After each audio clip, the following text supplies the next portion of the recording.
Bonjour, bienvenue chez Aptiligne. Alors aujourd'hui nous allons parler à nouveau de Morelia viridis, le python vert, et donc nous allons voir comment aller chercher un adulte. C'est souvent des questions que les gens se posent, et puis comme d'habitude il y a toujours des réputations de fait sur les Morelia viridis, comme quoi soi-disant c'est agressif et tout. Bon, comme d'habitude je vous le dis, il n'y a pas de serpent agressif, c'est des animaux qui ont peur de nous, qui se défendent, donc il y a une façon de les aborder. Donc les Morelia viridis, ce qu'il faut comprendre en fait, c'est que comme ils sont arboricoles et qu'ils comptent vraiment sur leur camouflage pour pas être détectés par les prédateurs, c'est pas des animaux qui ont envie de fuir, donc ils vont rester là où ils sont, et s'ils se sentent dérangés ou agressés, ils peuvent effectivement éventuellement se défendre. Donc ce qu'on va faire, c'est essayer de le prévenir et lui montrer qu'on n'est pas un danger pour lui. Alors il faut savoir aussi que c'est des chasseurs nocturnes, donc la nuit ils sont plus en mode prédation donc que la journée. Là aujourd'hui nous sommes la journée, donc là on le voit, la position typique du Morelia viridis, donc en 8 sur sa branche, d'accord.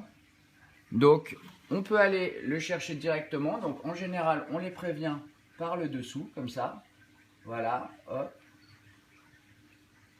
on passe toujours par en dessous, et là je vais essayer de le faire monter gentiment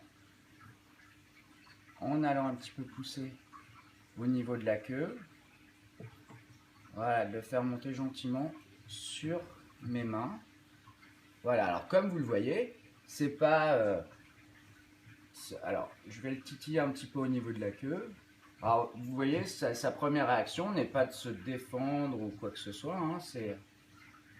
Hop, voilà, je ne sais pas le laisser se faire accrocher. Voilà. Donc, toujours bien par en dessous, pas pincer sur le dessus. Vous voyez, j'ai été le chercher en le soulevant pour le décrocher de la branche. Et après, j'ai fait en sorte de le faire monter sur ma main pour qu'il vienne donc, et qu'il prenne mes mains à nouveau comme un support. Donc vous voyez, c'est pas les monstres sanguinaires qu'on voit partout, enfin qui sont décrits partout, voilà. Donc là c'est un mâle à roux, on va dire subadulte. Donc voilà, il arpente un petit peu son environnement. Donc il faut faire attention parce que vous l'avez vu, comme c'est des animaux arboricoles, ils ont une queue préhensile longue et fine. Donc vous avez vu, il ne faut jamais tirer sur le support. En fait, quand ils sont accrochés, en fait, il faut toujours essayer de les stimuler un petit peu au niveau de la queue, tac, pour les faire monter. Donc voilà, vous voyez qu'on peut tout à fait aller chercher un Morelia viridis dans son terrarium. Si on s'y prend bien au bon moment et si on n'effraie pas l'animal, voilà, on peut avoir exactement le même type de manipulation qu'avec un Morelia spilota, qu'avec n'importe quel python tapis ou qu'avec un boa, etc.